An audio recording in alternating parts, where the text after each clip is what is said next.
enhance the Secretariat emergency response capabilities and better ensure personnel safety. President, China, together with Brazil, Jordan, Kazakhstan, South Africa, and others, launched a global initiative to galvanize political commitment for IHL with ICRC, aiming to reinvigorate the international community's firm commitment to international humanitarian law. Over 100 countries have already joined, and we call on more to do so in promoting compliance and implementation of IHL. China has always been a steadfast supporter and active contributor to the international peace and humanitarian efforts. We stand ready to continue working with all parties to make unremitting efforts to protect the safety of humanitarian workers and UN personnel. Thank you, President. I thank the representative of China for the statement, and I give the floor to the representative of Russian Federation. Mr. President, we wish to thank the Undersecretary General Tom Fletcher and Gilles Michaud, as well as the head of the delegation of the ICRC to the United Nations, Elise Moschini, for their briefings on the implementation of Security Council Resolution 2730. Their assessments leave no doubt about the fact that the situation relating to the safety and security of humanitarian workers and UN personnel continues to deteriorate. I wish to take this opportunity to recall something that Gilles Michaud mentioned today. The issue of the protection of humanitarian workers was firmly enshrined in the Council's agenda in the wake of the tragedy of August 2003, when, following a terrorist attack targeting UN premises in Baghdad, 22 people died, including 15 personnel of the United Nations. At that time, the international community announced a decision to provide for safe and secure conditions for those helping other people in the most dire circumstances. The subsequent developments, nevertheless, showed that this task was not so easy to achieve. Humanitarian workers continued and continue to systematically fall victim to attacks and violence, both amid circumstances of armed conflict and in times of peace. However, the circumstances of the past 3 years, with spiraling levels of failed protections for humanitarian workers, is giving rise to grave concern. 2023 was a turning point, shattering records. In 2023, when 297 humanitarian organization staff fell in the line of duty. In 2024, the number of the dead humanitarian workers rose to 388 people, and in 2025, that number was 329 individuals. These statistics reflect the magnitude of human tragedy and bring us to the key question of the reasons for what is taking place. I think that it is clear to all here in this chamber, although not all are willing to voice an open acknowledgement thereof. More than half of all instances of deaths of humanitarian workers are directly linked to the conflict in Palestine and Israeli military operations. Unfortunately, even amid reduced intensity of military operations in the Gaza Strip, civilians, humanitarian, and medical personnel continue to die. And the same holds true for the situation in the West Bank of the Jordan River. When one considers the situation in Palestine, the shortcomings of the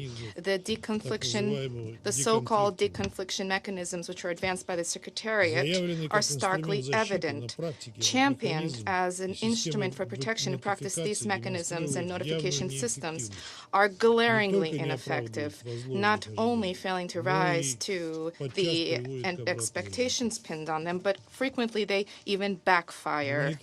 Humanitarian workers are increasingly reluctant, fearful of sharing their location coordinates insofar as this information can be used against them. Similarly, the heads of humanitarian structures are unwilling to share with the Israeli side lists of their personnel and simply due to fears for their safety and security. So what kind of deconfliction is there to speak of? Incidentally, we previously referred to the ineffectiveness thereof in the context of Syria and other hotspots. In Gaza, there are exceedingly dangerous developments underway. Humanitarian workers there often come under direct attack. They are direct targets. Examples of this abound. We all recall the murder in cold blood last year of a convoy of Palestinian Red Crescent paramedics whose bodies were then discovered in a mass grave. The instances of so-called double-tap operations are also proliferating. Double-tap operations when those rushing to the scene to assist victims are then attacked. We are particularly concerned by the plight of UNRWA staff who are encountering unprecedented threat levels and being subjected to pressure merely for doing their jobs. The decision of Israel to discredit and to curtail UNRWA operations directly undermines the safety and security not just of personnel but also of hundreds of thousands of Palestinians who rely on humanitarian assistance. We are exceedingly concerned by the fact that the situation in Lebanon is devolving similarly to Palestine, where the number of victims continues to rise and where there are attacks targeting critical infrastructure being reported. From the 2nd of March to the 5th of April, nearly 1,500 people died there, including 129 children. 92 attacks targeting medical facilities were reported. A Lebanese Red Crescent volunteer was killed. On the 5th of April, the Doctors Without Borders organization announced an attack targeting a densely populated region of Beirut, merely 100 meters away from the hospital where its staff work. The situation in Iran is equally concerning, now with direct complicity of the United States.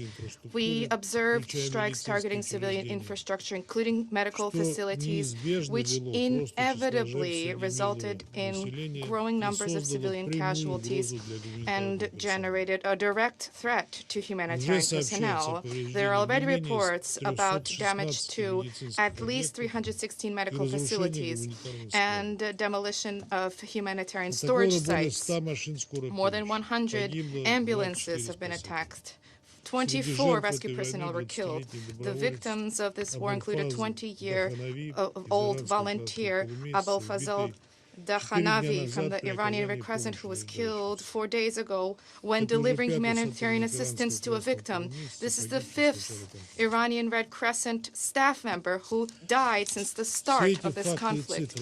All of these facts, all of these figures substantiate the argument that these are not incidental occurrences. This is a systematic practice which flies in the face of the norms of international humanitarian law. Attacks targeting hospitals, schools, humanitarian objects, abduction, and intimidation of UN personnel. All of this chips away at the very foundation of humanitarian response. And this is taking place against the backdrop of the fact that at least 239 million people throughout the world require urgent humanitarian assistance. Mr. President, some experts and even some delegations are attempting to link the current problems to the need to craft additional international legal instruments and to enhance the role of the International Criminal Court. We believe firmly that the necessary international legal law norms are long-standing, they're well-known. This includes the 1949 Geneva Conventions and the additional protocols thereof, as well as the 1994 Convention on the Safety of UN and associated personnel. We believe firmly that the current crisis is a consequence not of a scarcity of legal instruments, but rather of the fact that these documents are being applied selectively or they are simply being disregarded by certain countries. Let us recall that even among the permanent members of the Security Council, there are states who have not acceded to these key documents. Speaking about the role of the ICC, allow me to note that the pseudo-court has completely discredited itself, having morphed into a tool for political machinations and exerting pressure by Western countries, and for many states, any doubts about its biased position have long since evaporated. It is clear to us that there's a need not to create new mechanisms or not to create various types of boilerplate declarations, but rather there's a need to ensure stringent implementation of already existing norms. There's an important need to bear in mind that those states on whose territories or humanitarian organizations operate, that those states bear the main responsibility for their safety and security. For this precise reason, the protection of their personnel needs to be prioritized by humanitarian structures. And to that end, what they need is to establish cooperation with host state authorities in such a way as to mitigate risks and to ensure sustainability and safety and security for their operations. Thank you. I thank the representative of Russian Federation for the statement. I give the floor to the representative of France. Merci, Monsieur le Président. Thank you, Mr. President. Monsieur le Président, je souhaite tout d'abord remercier Monsieur le Secrétaire Général adjoint aux Affaires humanitaires, Undersecretary General for et Humanitarian coordonnateur Affairs des and secours d'urgence, Emergency Monsieur Relief Fletcher, Coordinator, Mr. Tom le Fletcher, Secrétaire Général adjoint à la and Sûreté the et à la Undersecretary General for Sécurité, Safety and Security, Mr. Gilles et Michaud, Madame as well as l'observatrice the permanent observer of the ICRC, Elise Moschini. Madam Merci Elise pour vos Moschini. Thank you interventions for your qui statements, rappellent la gravité de which la serve as a reminder of the gravity of the Merci situation. surtout pour And I especially votre wish to action et thank you celle for des your personnels efforts and de vos those of the organisations personnel of your dédiés à organizations l'action humanitaire et à dedicated to la humanitarian protection des operations and personnels de action and l'ONU. protection of Et UN puisqu'il s'agit de personnel. la dernière And intervention since this is the de last Monsieur statement Michaud from devant ce Mr. Michaud Conseil, before the qu'il Security reçoive Council, l'expression I de wish notre him to convey reconnaissance, our deep notre gratitude, respect our pour profound son action respect et pour for son his efficacité. efforts and for the effectiveness and Monsieur le efficiency Président, la communauté of his internationale work. est The responsable President of the de la international community protection is des personnels responsible humanitaires. for the protection of humanitarian C'est une personnel. responsabilité This is a juridique, legal politique responsibility, et a morale. political and a moral Politique et morale. responsibility, political En and moral protégeant les travailleurs responsibility. By humanitaires, ce protecting sont les humanitarian civils workers,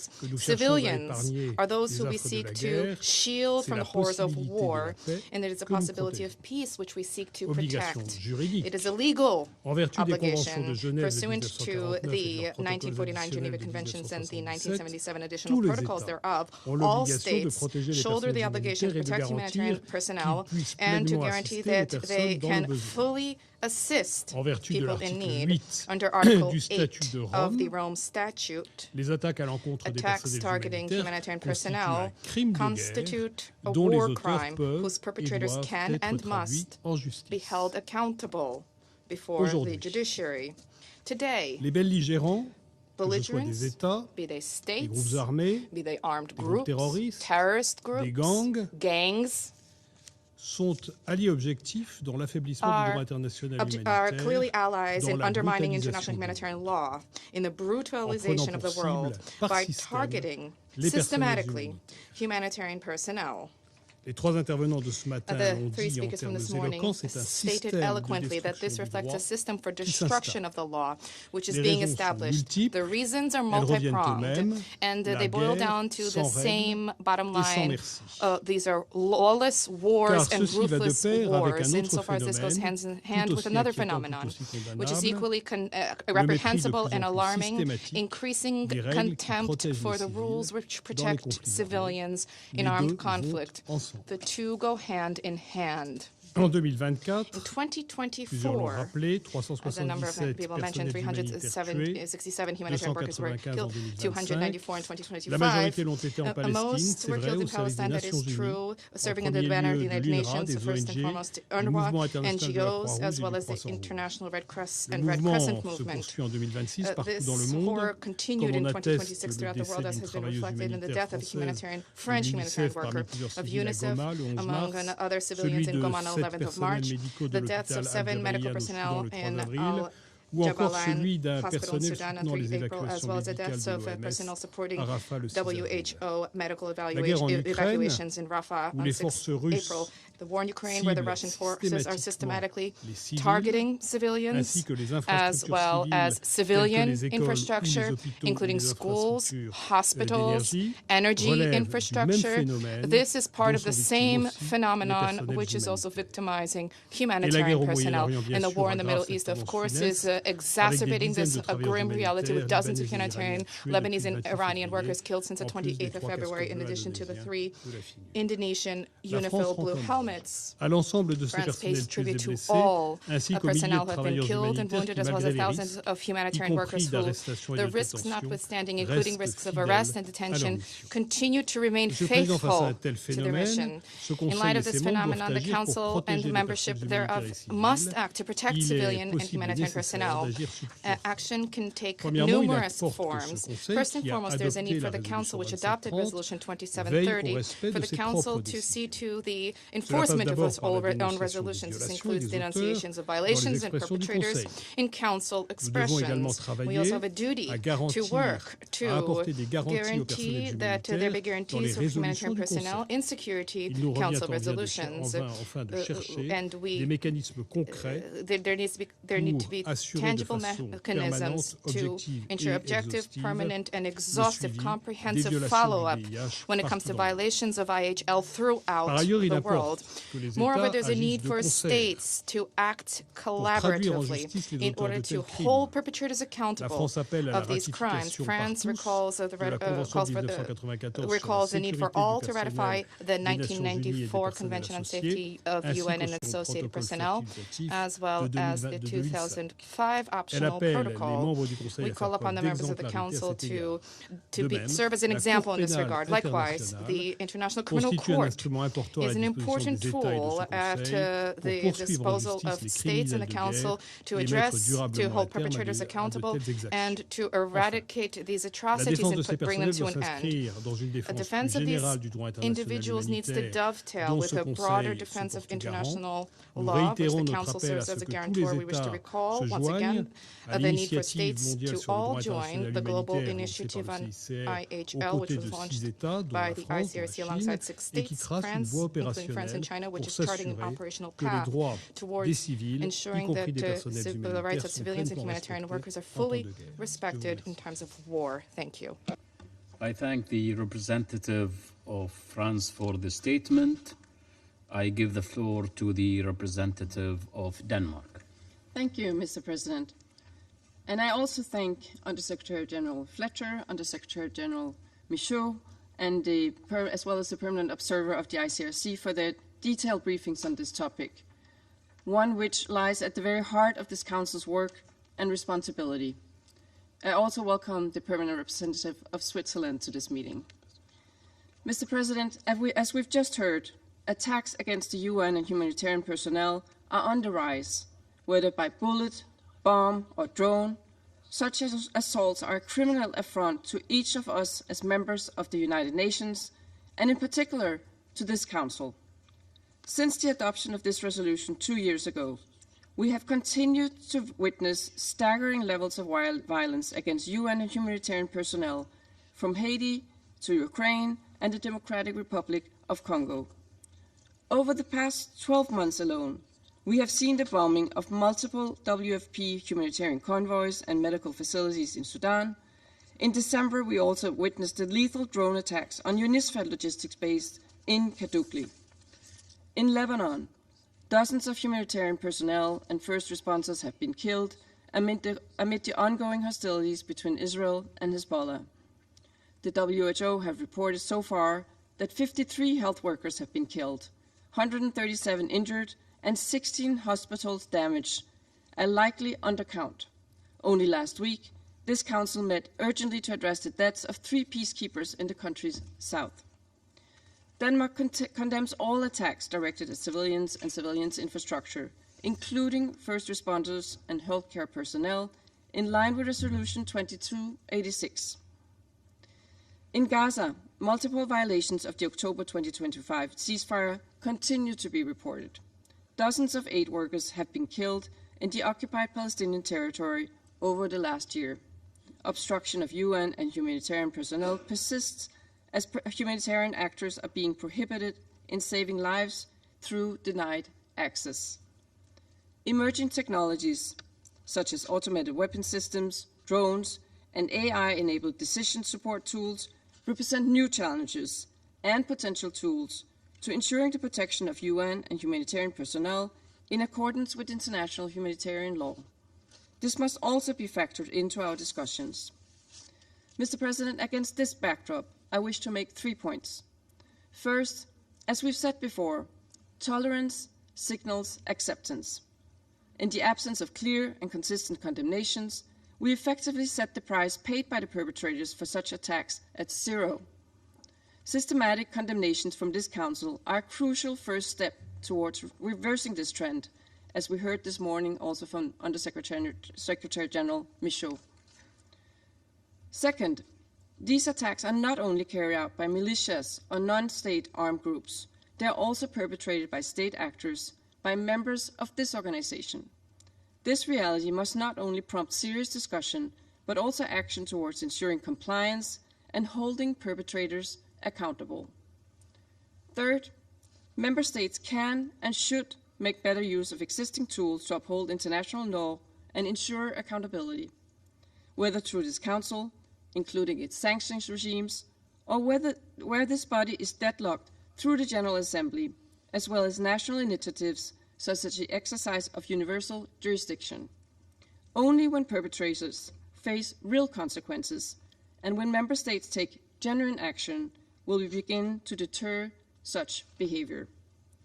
Mr. President, in closing, our shared multilateral system cannot and should not endure the strain imposed by the blatant disregard for international humanitarian law. This is not only about safeguarding our institutions.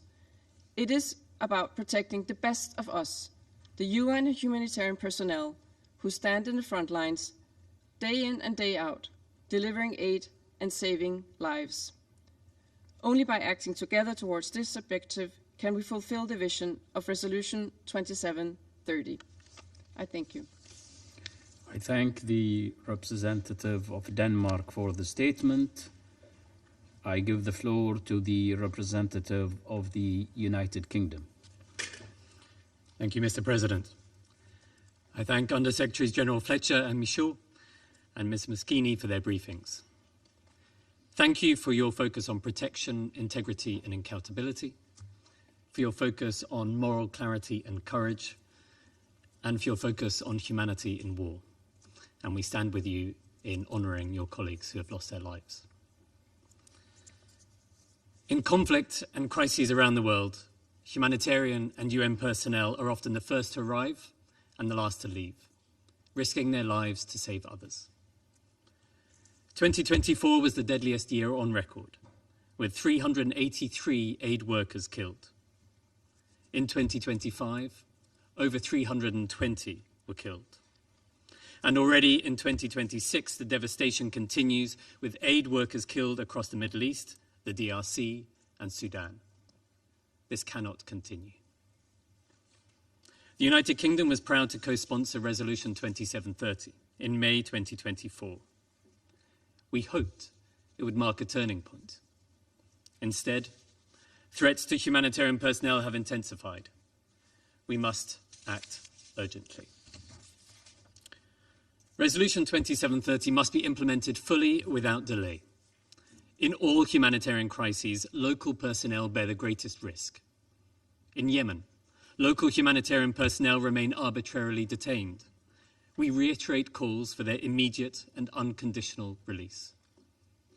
In Sudan, local aid workers continue to sustain the response amid relentless insecurity, obstruction, and violence.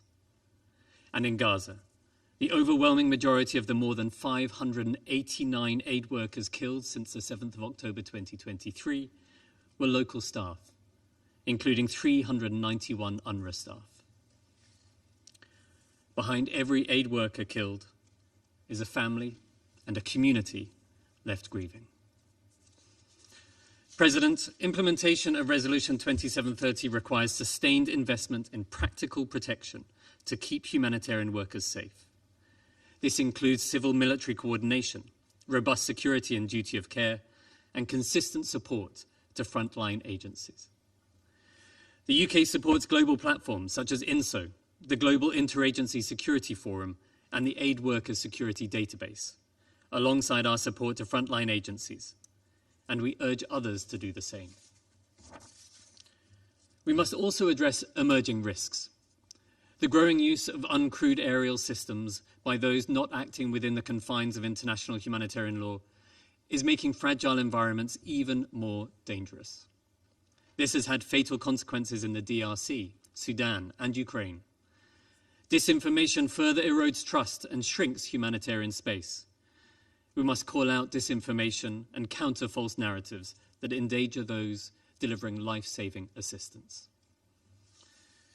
Finally, international humanitarian law must be upheld by all parties to armed conflict. The UK is proud to co-chair a workstream under the ICRC's Global International Humanitarian Law Initiative and to have co-launched with Australia the Political Declaration on the Protection of Humanitarian Personnel. We call for full compliance with IHL and for transparent, timely investigations when aid workers are harmed. 2 years since the World Central Kitchen strike in Gaza, in which 3 British nationals were killed, we are still waiting for Israel to conclude and publish its findings into this attack. Israel has a responsibility to provide answers as to how and why this happened. President, we must honour the dedication of those on the front lines by showing the same level of commitment in our actions. Resolution 2730 must be more than a paper promise. It must be a practical priority and implemented fully by all. Thank you. I thank the representative of United Kingdom for the statement. I give the floor to the representative of Colombia. Gracias, señor presidente. Thank you, Mr. President, for convening this session. I would also like to extend my gratitude to the Undersecretary General for Humanitarian Affairs and Emergency Relief Coordinator, as well as the Undersecretary General-in-Chief of the Department of Safety and Security for their briefings. I would also like to thank the Head of Delegation of the International Committee of the Red Cross for her presentation. I greet all delegations that and the Swiss delegation who is joining us today.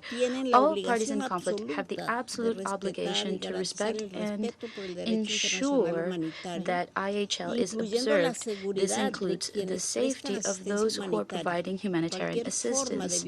Any violation of these norms constitutes an affront against life, dignity, and the humanitarian mission.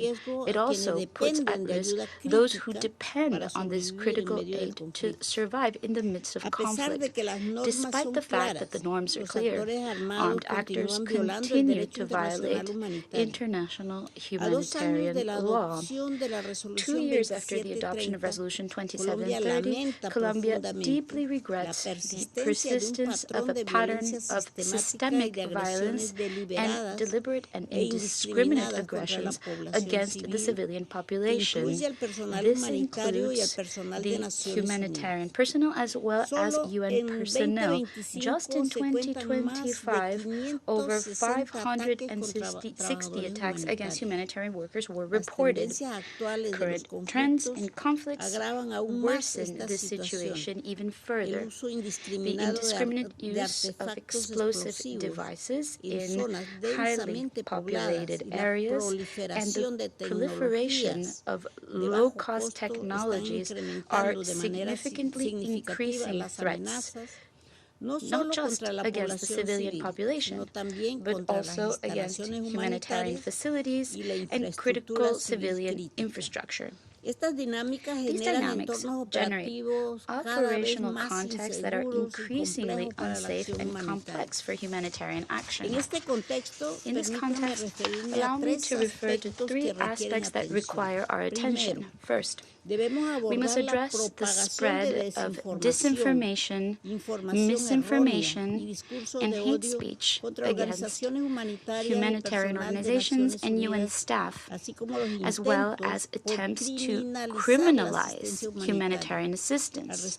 In this respect, it is imperative to ensure clear and coordinated communication with local authorities and media, communication that should be based on data and evidence. It should foster collaboration with tech companies in order to support these efforts. Moreover, it is necessary to call out and strongly condemn in a consistent fashion this kind of speech, and we must protect the independence of journalists.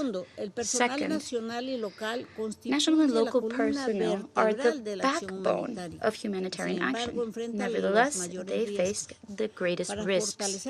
In order to strengthen their protection, it is essential to ensure constant training, to permanently reinforce monitoring and adaptation systems for measures to manage security risks and ensure adequate resources for their protection and well-being.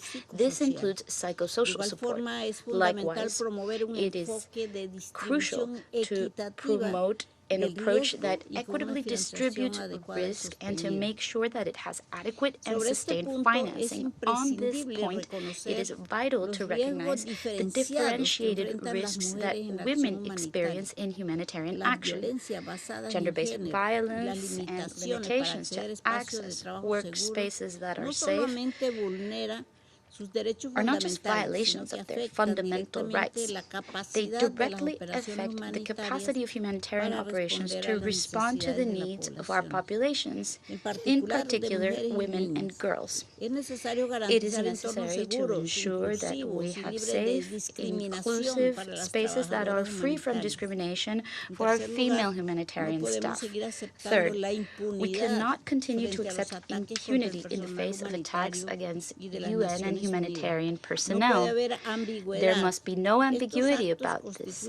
These acts constitute grave violations of international humanitarian law, and in many cases, they may constitute war crimes. To prevent this, it is necessary to advance specific actions where states ensure immediate investigations and robust, impartial, and independent legal procedures that lead to concrete sanctions for those responsible. Likewise, it is also indispensable to promote the integration and effective application of universal jurisdiction in national legal frameworks when this is applicable, in order to ensure justice for the victims. This requires strengthening institutional capacities, normative frameworks, and legal cooperation mechanisms. When national systems do not act, the international community must carry out a fundamental assistance and support role and to cooperate in order to facilitate its implementation, monitor compliance, and ensure that impunity does not prevail. Mr. President, Colombia supports strengthening the respect for international humanitarian law, ensuring humanitarian access that is safe, rapid, and unhindered, as well as comprehensive protection for all humanitarian staff. We call for supporting and actively joining initiatives such as the Declaration for the Protection of Humanitarian Personnel, which promotes specific commitments to strengthen the prevention of attacks, improve early warning mechanisms, strengthen the operational protection of staff, and ensure accountability for violations. Only through practical, coherent, and principled measures will we be able to revert the current worrying trend and ensure that those that provide vital assistance can do so safely and with dignity. I thank you.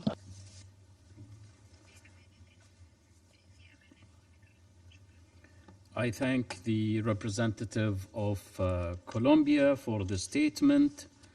I give the floor to the representative of Latvia. Thank you, Mr. President.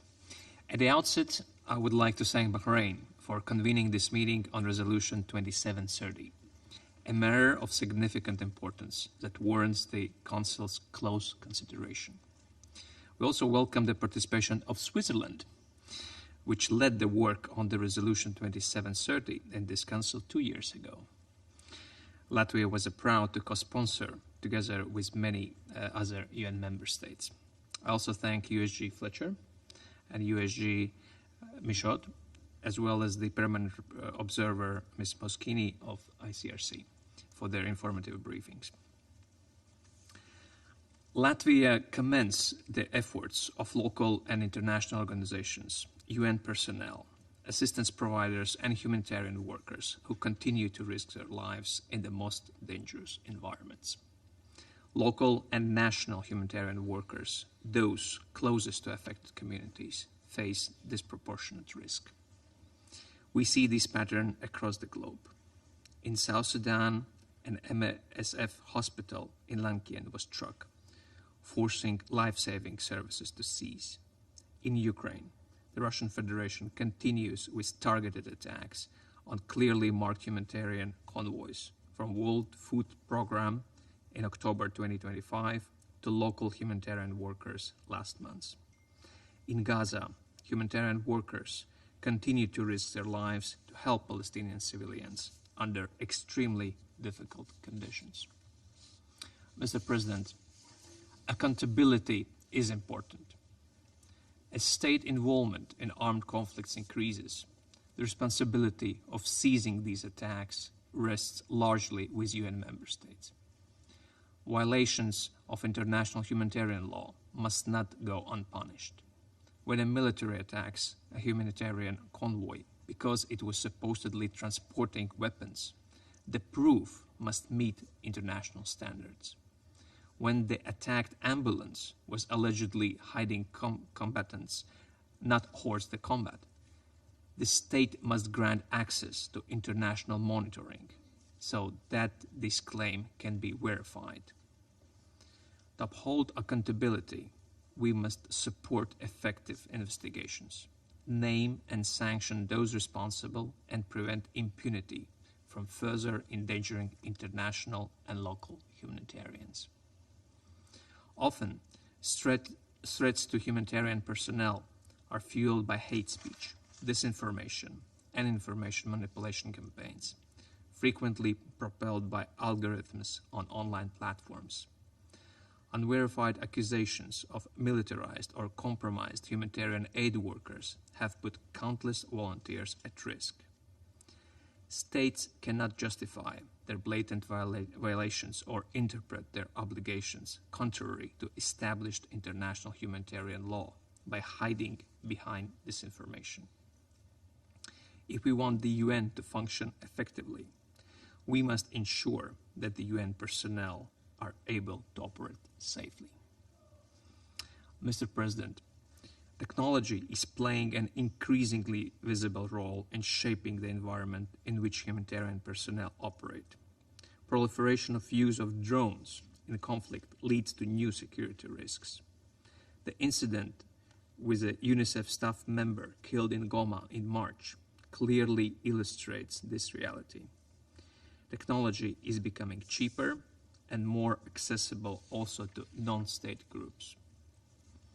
This underscores the importance of upholding international humanitarian law and its core principles by all actors in all circumstances, including in relation to emerging technologies. At the same time, technology can also serve as an instrument that helps humanitarian efforts.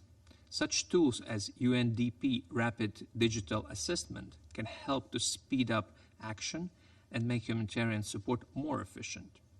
Technology-enabled protection instruments can also contribute to the safety of humanitarian personnel, for instance, through early warning.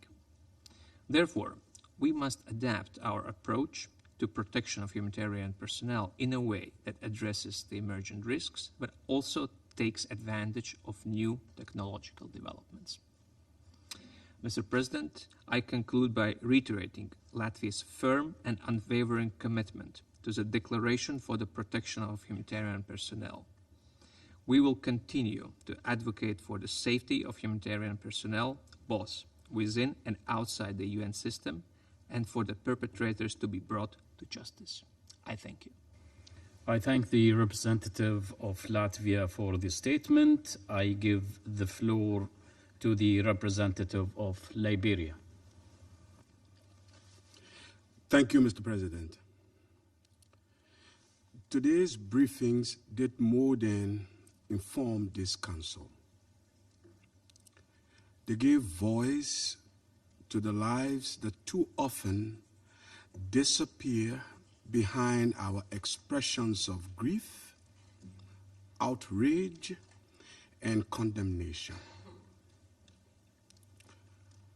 They reminded us that when we speak of civilian harm, and we are speaking really of a father who did not come home, a mother trying to hold together what remains of her family, a person's only child whose future was cut short.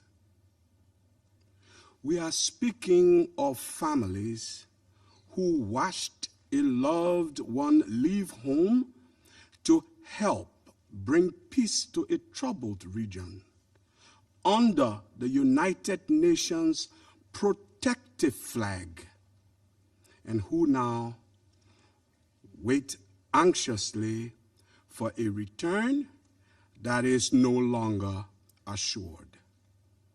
For this, I join others to thank the briefers, and through them, all those who continue to serve humanity under the increasingly difficult conditions described. We welcome the distinguished colleague from Switzerland to the chambers. Mr. President, the Security Council has addressed the protection of civilians many times. What distinguishes this moment is not a lack of information, but a question of resolve. Whether the Council will act on what it has already seen, documented, and acknowledged as the undersecretaries and permanent observer of the ICRC have asked us to do. Across the UN system, the message is clear. The General Assembly has reaffirmed the obligation to protect civilians and ensure humanitarian access. The Secretary General's reports continue to identify the same patterns of blocked assistance, attacks on civilian infrastructure, and disregard for the laws of war. These outcomes are not inevitable. They reflect choices made when restraint is optional and accountability uncertain. But these can be changed. Against this backdrop, Liberia wishes to emphasize 5 points. First, civilian harm persists because, as our briefers have reminded us, it is too often treated as tolerable or even useful. When hospitals are struck without consequence, when aid convoys are obstructed with impunity, and when families bury their dead while the world moves on, compliance with humanitarian law becomes conditional. If protection is to be meaningful, civilian harm must no longer be perceived as a viable tactic of war. Second, condemnation must be translated into consequence. This does not require new principles, but consistent application of existing ones, credible and timely attribution of violations, behavior-linked responses, and accountability pathways that are visible and personal, including through international mechanisms where appropriate. Such measures do not limit the Council's authority. Actually, they reinforce its credibility and deterrent effect. Third, prevention must come from response. The Council has influence long before the first civilian is harmed. In situations at risk, it should encourage early commitments, rules of engagement consistent with international humanitarian law, agreed no-strike list for civilian infrastructure, and a system frameworks explicitly conditioned on compliance. Preventing harm is not an aspiration. It must be a matter of early decision. Fourth, consistency is essential. A civilian's life does not carry different weight depending on the conflict in which it is lost. Selective applications of principles anywhere weakens deterrence everywhere and definitely erodes confidence in this Council's role. Fifth, we must protect those who serve to protect others. The continued detention of United Nations personnel in Yemen, among other contexts, illustrates a broader and troubling trend. When humanitarian workers and UN staff can be detained or targeted without consequence, civilian protection as a whole is undermined. The Council should therefore be prepared to respond swiftly and predictably when such acts occur, including through diplomatic consequences and limits on engagements with responsible actors. Mr. President, Liberia offers these points informed by experience. Our own journey from conflict to peace underscored that restraint, accountability, and early intervention are decisive in protecting civilians. Even in peace, Liberia continues to pursue accountability, not to reopen wounds, but to strengthen confidence in the rule of law and to signal that violations, when left unaddressed, carry lasting costs. In conclusion, Mr. President, the choice before this Council is between reacting after lives are lost or acting early enough to prevent those losses, because protection of civilians cannot continue to be a post facto appeal. It must become a precondition shaping how parties to conflict calculate their actions. Behavior, after all, is more likely to change when consequences are certain and restraint is rewarded. This Council has the authority to create those conditions. What remains is the will to use it. We urge this Council to act decisively, consistently, fairly, and in time. I thank you for your kind attention. I thank the representative of Liberia for the statement. I give the floor to the representative of the United States. Thank you, Mr. President, and thank you to Undersecretary General Michaud and to Undersecretary General Fletcher and to Ms. Moschini for your briefings, and welcome to our colleague, the Permanent Representative of Switzerland. Welcome this morning. Before I begin my remarks, Gilles, is this your last briefing? Thank you for your leadership, your commitment to the mission, and on a personal level, thank you for your friendship and for being very patient with all of my questions these last 6 months as I tried to understand this very large institution. We will miss you. Colleagues, the United States remains committed to the protection of UN and humanitarian personnel and civilians around the world. Humanitarian workers put themselves at risk to support people in dire need, something I witnessed firsthand just a few months ago in the DRC and in the Central African Republic and in Kenya, and often they work in active conflict zones.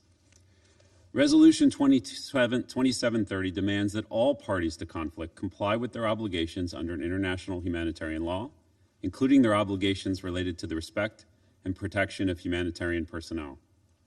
It is a clear violation of international humanitarian law to target those civilians who assist and protect the most vulnerable. We call on all parties in active conflicts to take every feasible measure to mitigate harm to humanitarian personnel and civilians. The United Nations has also recommended that responsible parties facilitate humanitarian access.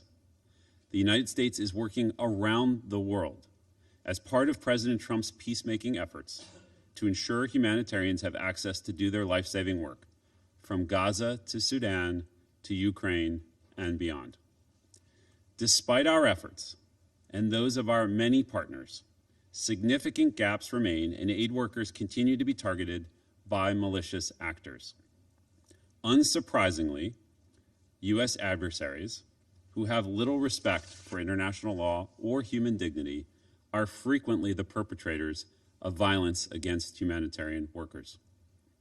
We are grateful for Bahrain's achievement in pushing forward the historic Resolution 2817 with the most co-sponsors of any Security Council resolution in history, and for its continued efforts to hold the Iranian regime to account.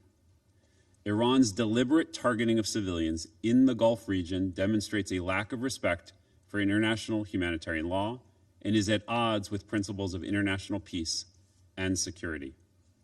In Yemen, Iran continues to support the Houthis, despite the fact that they have taken action against the United Nations, humanitarian organizations, and the diplomatic community in ways that make operations untenable.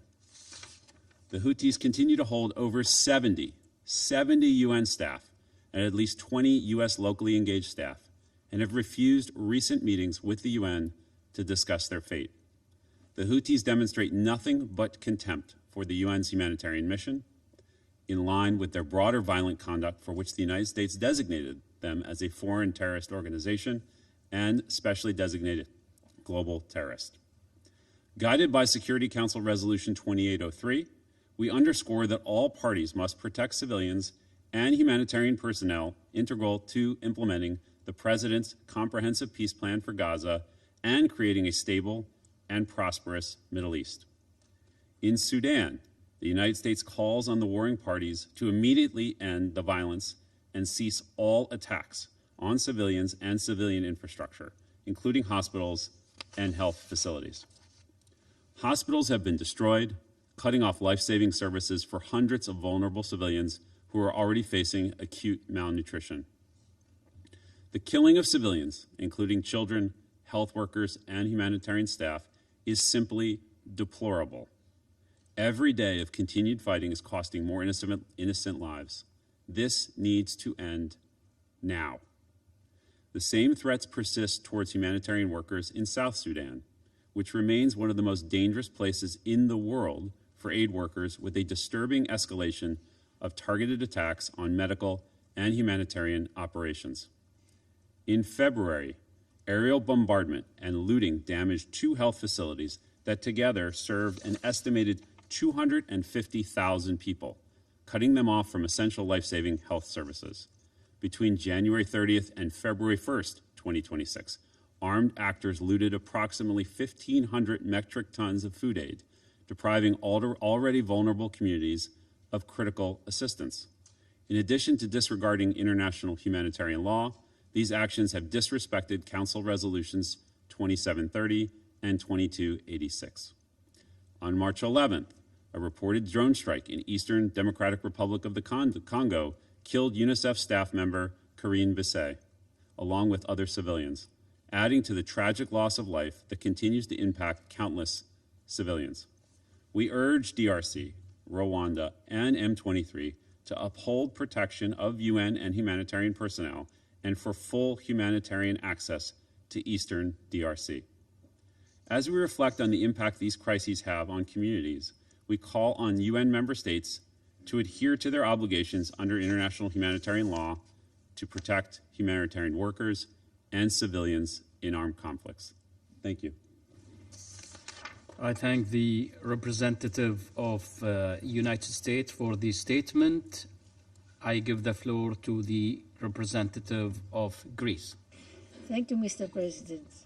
I would like to start by thanking Undersecretary General Tom Fletcher, Undersecretary Gilles Michaud, and the Permanent Observer of ICRC,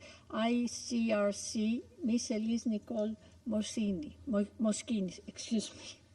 for their comprehensive and insightful briefings.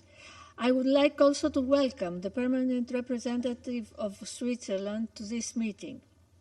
Greece welcomes the second annual briefing on the implementation of Resolution 2730 in a time of protracted and complex armed conflicts, with the deadliest impact ever recorded on the safety and security of humanitarian workers. We pay tribute to the fallen, the humanitarian and UN and associate personnel, including national and locally recruited personnel who have lost their lives trying to save others. I would also like to express our sincere appreciation and debt to all those who, risking their lives, continue to provide those in need help, relief, and hope.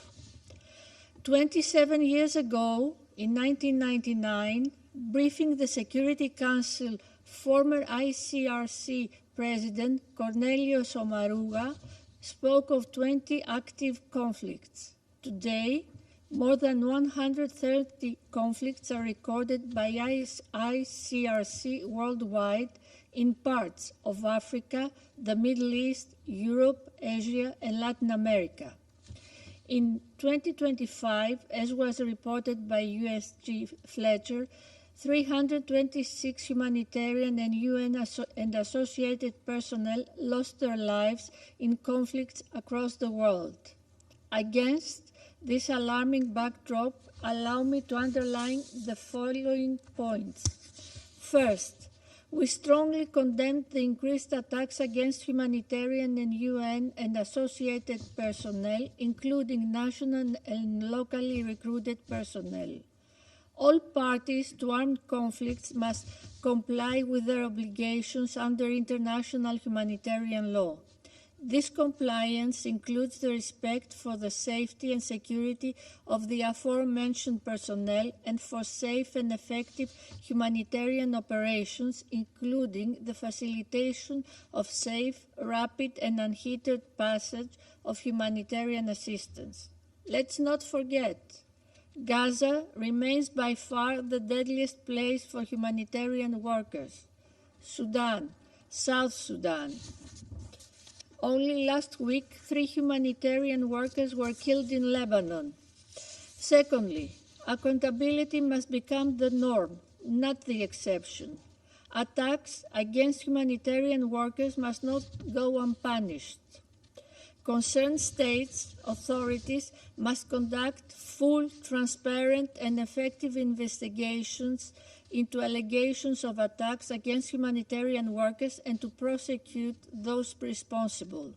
We also call on the Secretary General as per Resolution 2730, to provide updates through regular reporting as well as swiftly report to the Council on an ad hoc basis when widespread attacks and violations occur against humanitarian personnel, UN and associate personnel.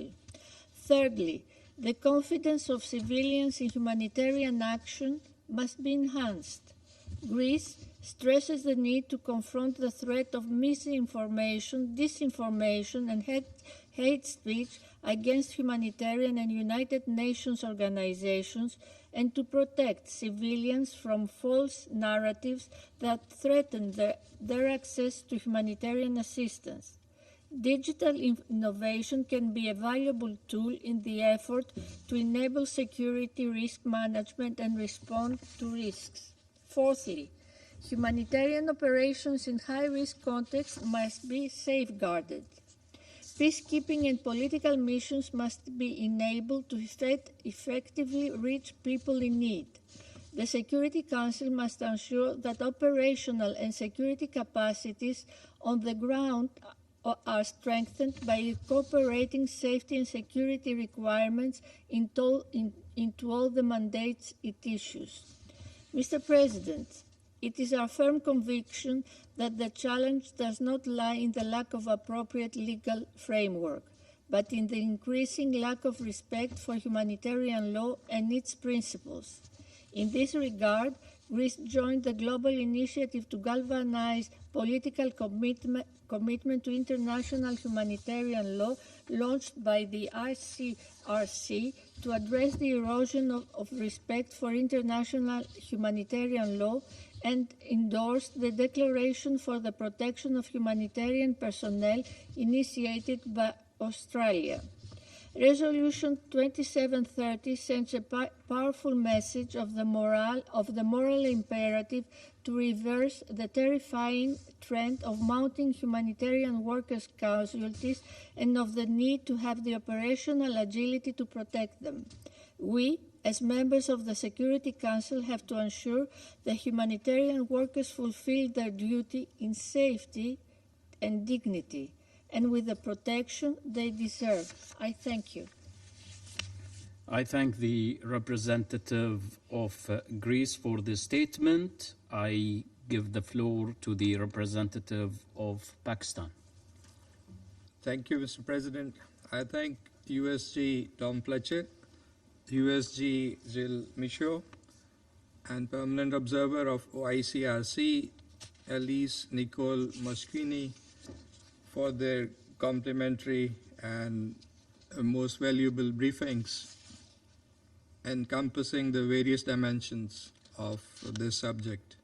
We also welcome the permanent representative of Switzerland to this meeting. Today's discussion is about more than the safety of humanitarian workers and United Nations personnel.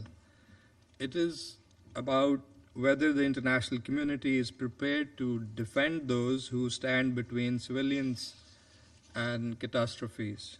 Humanitarian workers and UN personnel, including peacekeepers, serve in the harshest and most dangerous environments. They deliver food, medicine, and shelter. They sustain UN mandates on the ground, and they help preserve the minimum conditions necessary for the protection of civilians. So when they are attacked, obstructed, or intimidated, it is the civilians who suffer the most. The continued rise in attacks against humanitarian and UN personnel reflects a dangerous erosion of respect for international law. These are not isolated incidents. They are part of a broader pattern in which the norms governing armed conflict are being ignored with alarming frequency and impunity. If those who carry out humanitarian action and UN responsibilities are no longer protected, then the entire edifice of civilian protection is weakened. That is why Resolution 2730 reaffirmed the obligation of all parties to armed conflict to respect and protect humanitarian workers, including local aid workers and UN personnel. The Secretary General's recommendations have provided a useful framework for follow-up.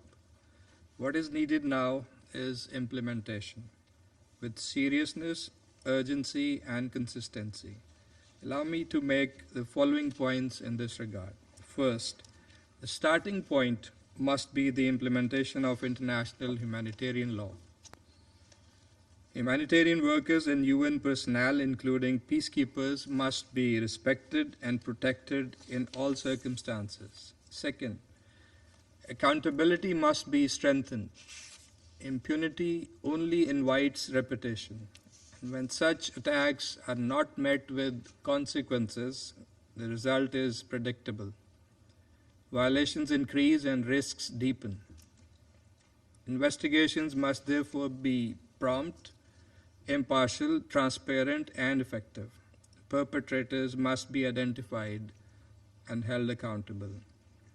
Third, when threats to humanitarian and UN personnel become widespread or systematic in situations on the Council's agenda, the Council must respond credibly. In this regard, the implementation of Resolution 2730 must be fully operationalized through practical measures under UN auspices. Three-pronged measures, I would say, to improve monitoring of attacks, reporting on trends, and follow-up on investigations. Fourth, protection must be better integrated into operational planning. Humanitarian personnel and UN staff are often most vulnerable during mission transitions, peacekeeping drawdowns, and rapidly deteriorating security conditions. These periods require anticipatory planning, adequate resources, and close coordination among all stakeholders. Fifth, humanitarian access must be protected from both physical attack and administrative obstruction. Bureaucratic restrictions, visa delays, customs blockages, communication disruptions, and other overly restrictive measures can all paralyze life-saving work. Humanitarian exemptions must therefore be clear and workable. Finally, we must comprehensively address the challenges posed by disinformation, misinformation, and incitement that create hostility towards humanitarian actors and UN personnel.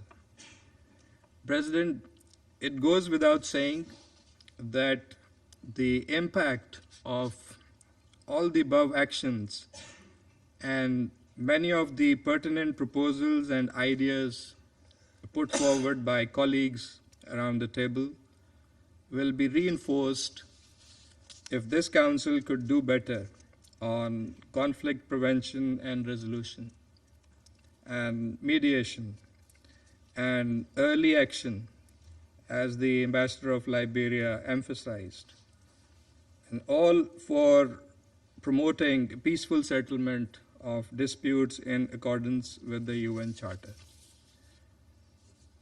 But in the meanwhile, those who protect civilians must not themselves be left unprotected. Pakistan remains passionately committed to supporting all efforts aimed at strengthening the safety, security, and dignity of humanitarian workers, UN staff, and peacekeepers. And we are ready and willing to work with all members of the Council and the wider UN membership to collectively advance practical measures in this regard. I thank you.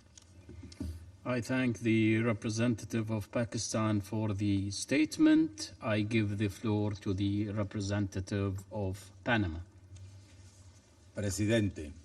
President. Gracias por convocar esta Thank you for convening this meeting to address an issue that is highly sensitive for all of us. We would like to thank Undersecretary General for Humanitarian Affairs and Emergency Relief, Tom Fletcher, Undersecretary General for Safety and Security, Mr. Gilles Michaud, and Madam Elise Nicole Muschini, Permanent Observer and Head of the Delegation of the International Committee of the Red Cross, for their briefings. Your presentations have not just been informative, they've been truly moving. Moreover, I would like to extend a cordial welcome to the representative of Switzerland, who has a vast repository of knowledge on the issue, and she honors us with her participation. Resolution 2730 of 2024 warns about a fact that is broadly known by the international community. The legal framework for protection of civilians exists, it is solid, and offers sufficient guidance. The main challenge is effective implementation. In this context, respect for the Geneva Conventions becomes critically relevant. These norms, which are universally accepted, reflect a minimum consensus on the need to preserve human dignity, even in wartime, in the crude circumstances of wartime. Compliance does not just respond to a legal obligation, but it is also an ethical imperative. On the contrary, a lack of compliance should activate accountability mechanisms at the international level, recalling thus that accountability is an essential component to maintain the legal international order and to avoid impunity. Recent conflicts throughout the world show that there is a widening gap between commitments described and their implementation on the ground. When states and other actors in a conflict not just choose violence and escalation, but also choose to use hunger as a weapon to block access to drinking water, to block humanitarian medical access, and to hamper education, showing a crude disregard for the most basic norms of IHL, civilians always pay the price. In this sense, it is timely to reiterate something that should be self-evident for all of those affected by armed conflict. They share the same dignity and the same rights, from Sudan to Gaza, Haiti or Israel, from Ukraine to Iran. The human consequences of war warrant a response based on equality and not selectivity. Again, they warrant a response based on equality and not selectivity. Likewise, civilian infrastructure should never be targeted. Schools, hospitals, bridges, essential water supply, electric infrastructure, and transportation systems are vital pillars for a dignified life. Likewise, we've heard dramatic statements from briefers, and they are supported upon stark numbers and moving cases of the sacrifice of the victims that have been staff of the United Nations and other humanitarian aid agencies. Therefore, we must conclude with not a small measure of shame that there is no doubt that we have an obligation to exert greater efforts to ensure the safety of our humanitarian and medical personnel that works to save lives in conditions that are extremely high risk for their safety on the field, in hospitals, in medical clinics, and in ambulances. We know that their work is absolutely vital to preserve life and health in the midst of conflicts. This is not just a legal issue, which, by the way, it also is. It is a matter of simple humanity. Unfortunately, we have seen that in many cases, quite on the contrary, these people are intentionally targeted.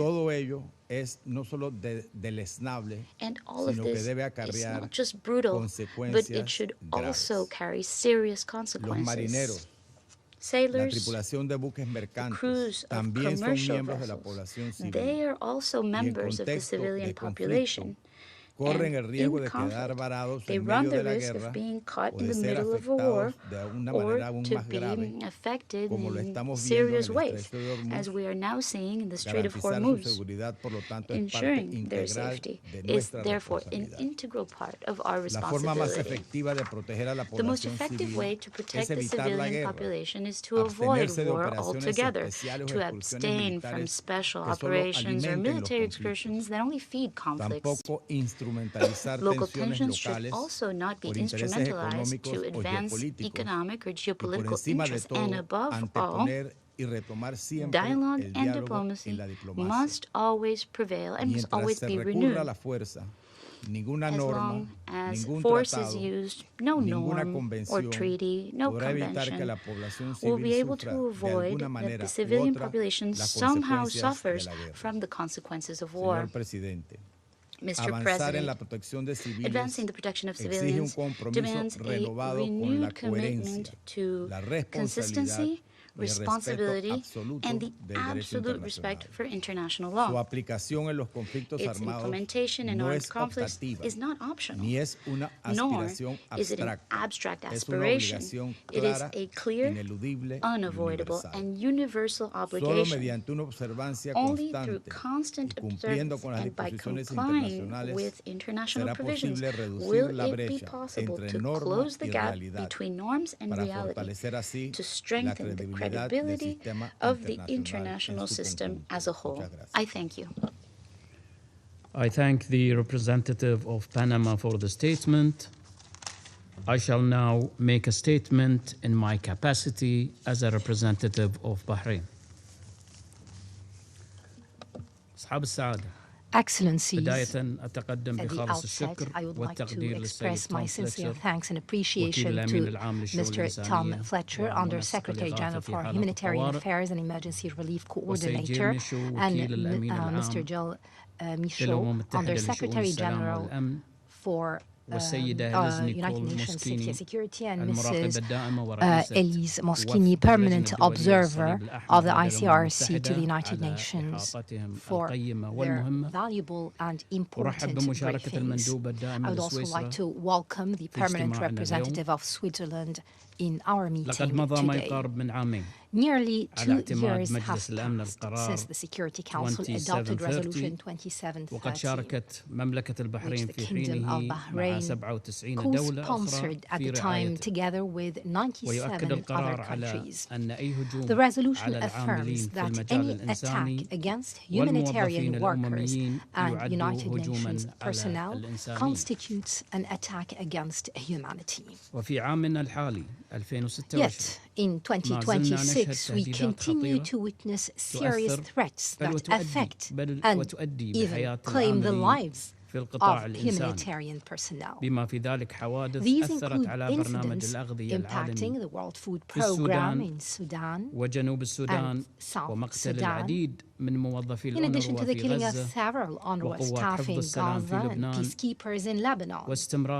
This comes in addition to the continued detention of UN personnel by the Houthis in Yemen, among other examples in many countries still experiencing conflicts, such as the Sudan, Lebanon, South Sudan, the Democratic Republic of the Congo, and Myanmar.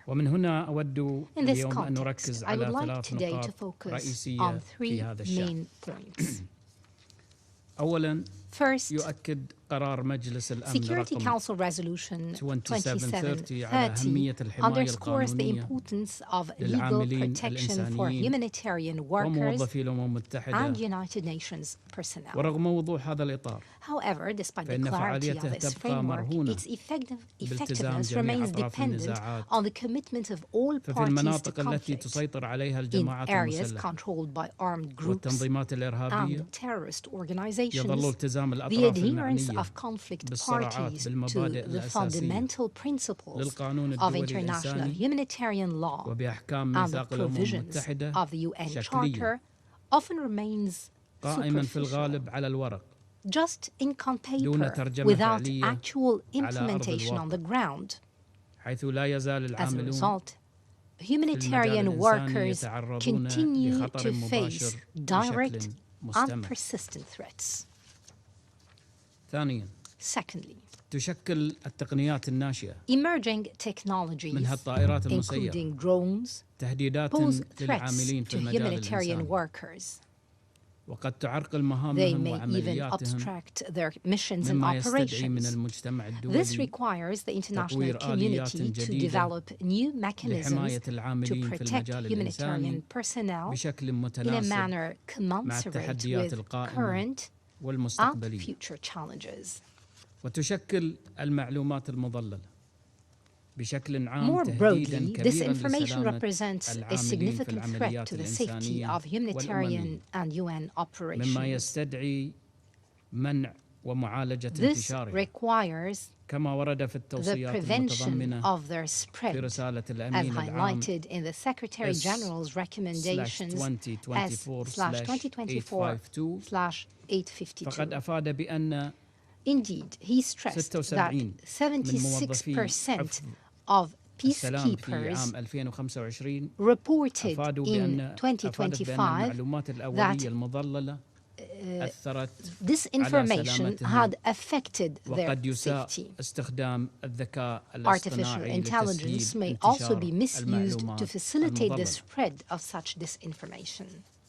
ثالثا إن Third, ضمان الوصول العاجل وغير ensuring المقيد urgent and للمساعدات unimpeded الإنسانية access to humanitarian للمجتمعات assistance for يعد أمرا communities أساسيا is essential. إذ يمكن للجماعات المسلحة Armed groups may استغلال exploit any قيود restrictions على on الوصول access للسيطرة على to المساعدات control أو or مراقبتها monitor aid, مما يهدد سلامة thereby العاملين endangering the الإنسانيين. safety of humanitarian workers. ويزداد الوضع تعقيدا The situation مع is إنشاء further التنظيمات complicated by الإرهابية terrorist organizations موازية establishing parallel aid للمساعدات channels. مما يعرقل This العمل الإنساني. obstructs humanitarian ففي عام work. 2025 In 2025, قدر it was بأن أكثر من 200 estimated مليون that شخص more than يعيشون 204 تحت million سيطرة people were living جماعات under the مسلحة control of مما armed يصعب groups, وصول making المساعدات access خاصة particularly مع الخطة difficult, الأممية especially in light لخفض of the UN قوات حفظ plan السلام to reduce بنسبة peacekeeping forces by 25% بهدف تقليل as a المصروفات cost-cutting measure. وبذلك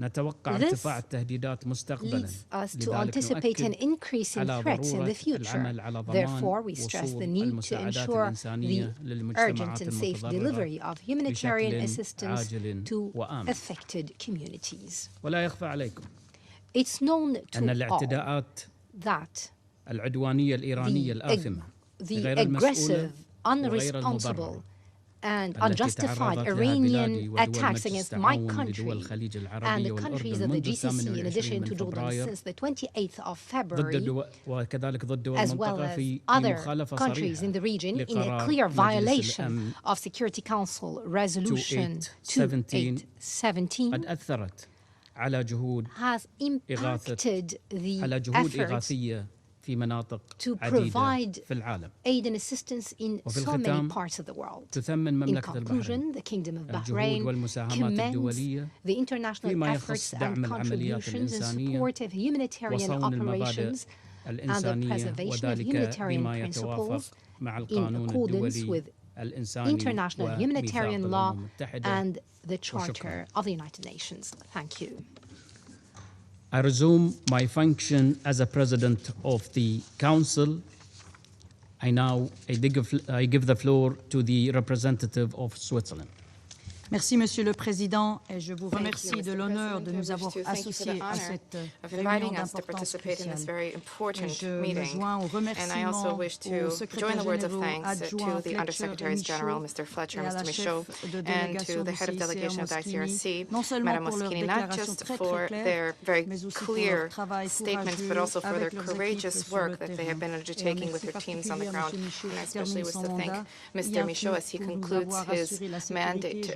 Thank you for all of your efforts. I state this as a former member, non-permanent member. Thank you for all the security provisions during our travel. In May 2024, Switzerland proposed that the Council adopt a resolution on protection of humanitarian and UN personnel, Resolution 2730, which was supported by some 100 co-sponsors.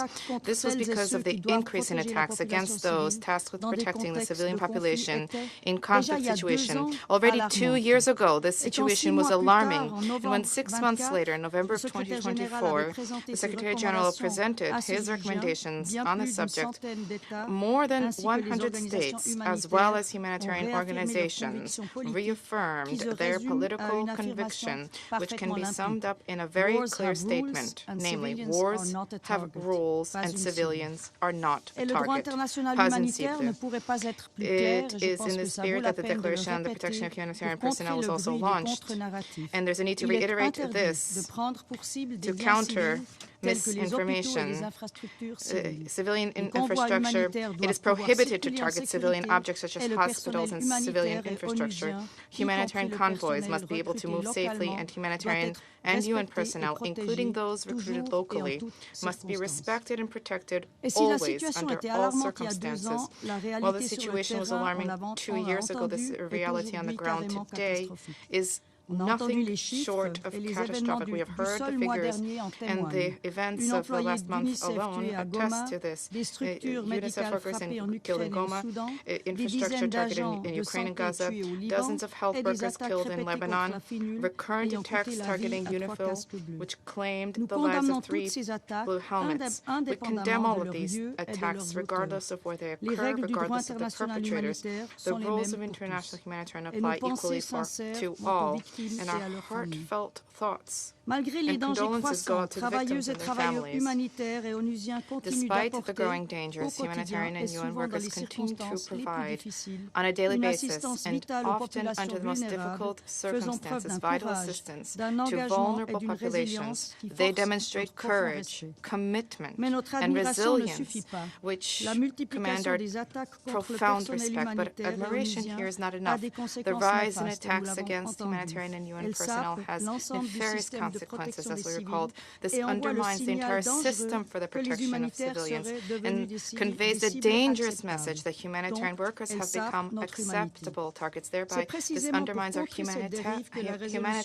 To counter this unfortunate trend, Resolution 2730 was adopted. We must urgently ensure full implementation thereof. The Security Council shoulders a particular responsibility in this regard and must return to its primary task, ensuring international peace and security. But beyond the Council, all states have a role to play. First and foremost, as political actors, all states must leverage their influence to prevent conflict. And when conflict does break out, they must use their influence to ensure compliance with IHL. Second, as parties to conflict or supporters of armed groups, states must ensure stringent compliance with IHL by their forces and partners. This includes guaranteeing rapid, safe, and unimpeded humanitarian access, and each incident must be subject to credible targeted investigations and appropriate measures. Impunity must never prevail. Thirdly, as donors, states must ensure predictable, flexible, and sufficient humanitarian funding. This includes the resources necessary to provide for the safety and security of humanitarian personnel, specifically local actors who constitute the very backbone of humanitarian action and far too frequently find themselves on the front lines. Switzerland is continuing efforts to that end, and we are working on drafting a guide aimed at translating these obligations into national frameworks, which we will circulate shortly. Distinguished colleagues, the best protection for civilians and humanitarian workers remains conflict prevention. The conflicts are not resolved by force. They are resolved through dialogue, mediation, and diplomacy. Therefore, we call upon the Security Council and all UN member states to remain mobilized. We shall continue to advocate for the primacy of diplomacy, to proactively support implementation of Resolution 2730, notably through the organization of events for the Week for the Protection of Civilians from 18 May to 22 May. The majority of the world's population would like to see better protect civilians from tragic consequences of armed conflict, as many young people stand ready to become actively involved, and this is demonstrated by last week's Circle of Young Humanitarians Summit in Geneva. This generates hope for us, but especially gives rise to a commitment to rise to our responsibilities and to meet them. I thank the representative of Switzerland for the statement. There are no more names inscribed on the list of speakers. The meeting is adjourned.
Tyler Hassett.